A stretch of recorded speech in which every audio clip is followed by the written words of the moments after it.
Assalamualaikum warahmatullahi wabarakatuh. Halo semuanya, kami dari kelompok 7 yang beranggotakan saya Misbah, Saya Ira Rani, saya Sivia Putri Kirana, Dan saya Wildan Adijah. Kita akan mempresentasikan mengenai kalor yang tema yang kami ambil yaitu Indonesia dan jejak kalornya di atmosfer dunia. Nah, saat ini kita sering merasakan cuaca semakin panas, musim yang tidak teratur, terus bencana alam yang sering terjadi. Tapi apakah kita tahu bahwa sebagian penyebabnya itu disebabkan oleh aktivitas manusia di negara kita sendiri? Padahal Indonesia merupakan negara tropis yang kaya akan hutan dan kekayaan alamnya sangat melimpah. Tapi Indonesia juga merupakan penyumbang emisi gas rumah kaca terbesar di dunia. Nah, ini yang akan kita bahas di presentasi kali ini yang akan dibahas oleh Misbah. Di sini kami mengambil contoh yaitu negara Indonesia. Negara Indonesia merupakan salah satu negara kontributor pemanasan global karena penggundulan hutan, eksplorasi pertambangan, dan lontaran emisi karbon dioksida yang bisa mengakibatkan kebakaran hutan. Kebakaran hutan juga bisa berdampak kepada negara-negara tetangga karena asap-asapnya bisa kemana saja. Di sini juga kami akan menjelaskan bagaimana proses kalor ke bumi. Di sini ada gambar matahari yang mensinari bumi, lalu diserap oleh bumi diserap sebagian karena bumi energinya sangat rendah dibandingkan dengan matahari.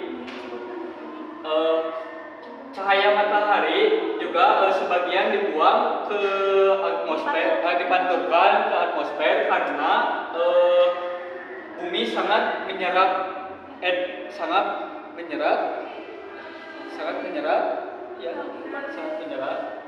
bumi. Oh, gini. Jadi sebagian energi matahari itu ada yang dipantulkan ke atmosfer. Nah, lalu ada yang dipantulkan lagi oleh gas rumah kaca. Nah, ada yang langsung dipantulkan oleh gas rumah kaca. Nah, itu merupakan pasar kalor yang dimana matahari itu kan memindahkan energi panas ke bumi yang suhunya yang lebih rendah. Di sini juga ada beberapa pemanasan global yang semakin hari semakin meningkat dan bertambah buruk yang menyebabkan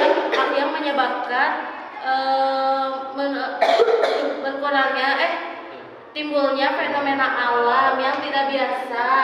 Contohnya seperti kemarau yang berkepanjangan dan bencana-bencana lainnya. Itu juga diakibatkan oleh kegiatan manusia yang semakin hari semakin meningkat dan juga bertambah. Dampak-dampak yang menyebabkan bencana adalah naiknya permukaan air laut akibat pembuangan limbah sembarangan yang dilakukan oleh pabrik yang tidak bertanggung jawab, menurunnya iklim di daerah pertanian akibat pemanasan global dan juga menurunnya pada ekosistem akibat pembakaran hutan atau penggundulan hutan, dan juga kurangnya kesehatan manusia akibat udara yang kotor atau pembakaran hutan. Dari pabrik ini udaranya sangat kotor karena di pabrik tersebut menghasilkan asap yang lebih besar dibandingkan dengan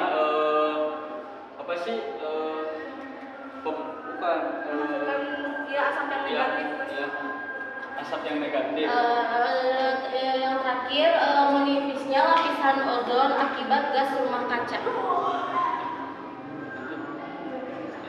Oke, yang selanjutnya ini ada diagram ya, ada diagram batang penghasil emisi karbon dioksida terbesar tahun 2005. Nah, pada 2005 ini penghasil karbon dioksida terbanyak yaitu berada di Amerika sebesar 1.614 juta ton karbon dioksida atau sama dengan 21,2%. Nah, yang selanjutnya ada disusul oleh Tiongkok dengan sebesar 1.405 juta ton karbon dioksida dan atau sama dengan 18,5%. Lalu di peringkat ketiga ada Rusia yaitu 468 juta ton karbon dioksida atau sama dengan 6,2%. Lalu selanjutnya ada Jepang menghasilkan karbon dioksida sebesar 348 juta ton.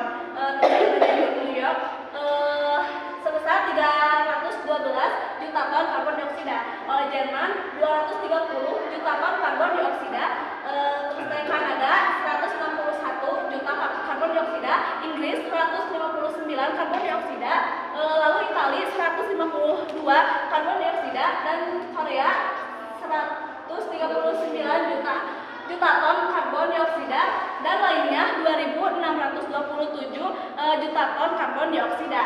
Di sini juga ada sumber-sumber pemanasan global yang ada di Indonesia, yaitu dengan sumbernya emisi pembakaran batu bara sebanyak 9 miliar ton karbon dioksida dan konversi lahan dan perusakan hutan sebanyak 2.560 miliar ton karbon dioksida. Dan yang terakhir yaitu aktivitas dan pemakaian energi pertanian dan limbah sebanyak 451 juta ton karbon dioksida.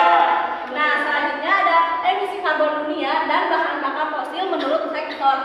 Nah, yang paling tinggi di sini ada dari pembangkit listrik sebanyak 40 emisi 40%.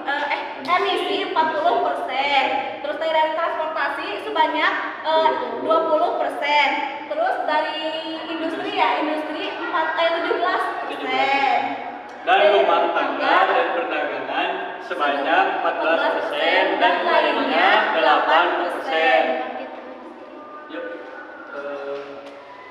ini. Kemudian ada beberapa fakta pemanasan global di Indonesia. Yang pertama, Indonesia sudah mengalami pemanasan global. Nah, saat ini Indonesia sudah mengalami pemanasan global hingga mencapai 6,3 sampai 6,5 derajat Celcius. Nah, ini juga merupakan bukti bahwa efek rumah kaca dan gas emisi sangat berdampak nyata terhadap iklim lokal. Kemudian yang kedua, menurut penelitian pada 2050 diprediksi Indonesia akan mencapai pemanasan hingga 2 derajat Celcius sehingga sebagian pulau-pulau akan tenggelam karena kutub utara akan mencair. Kemudian diasumsikan jika kutub utara mencair, maka air laut akan meningkat mencapai 7 meter. Maka Jakarta akan habis atau tenggelam. Kemudian yang ketiga, menurut penelitian BMKG. Nah, BMKG ini menemukan bahwa pada Februari 2007 merupakan periode dengan intensitas curah hujan tinggi selama 30 tahun terakhir. Nah, ini infografisnya bersumber dari ST Launalis Nasional. Dan kesimpulannya, jadi kesimpulannya kalau kalor yang dihasilkan oleh aktivitas manusia bisa menyebabkan di negara Indonesia bisa menyebabkan bisa menimbulkan permasalahan ya, secara global ya. Terus kita juga bisa menangani ini dengan hal-hal kecil ya, seperti dengan membawa tumbler ke sekolah gitu. Terus dari rumah ya menghemat listrik dengan tidak menyalakan lampu saat siang hari. Terus dan juga menggunakan kendaraan umum tetap berpergian. mengikuti program sekolah yakni 1 orang 1 pohon. Ya udah. Sekian dari kelompok kami. Mohon maaf bila ada kesalahan. Wassalamualaikum warahmatullahi wabarakatuh. 11 tuh? Capek banget. Awas ya. Capek banget. Iya, lo kata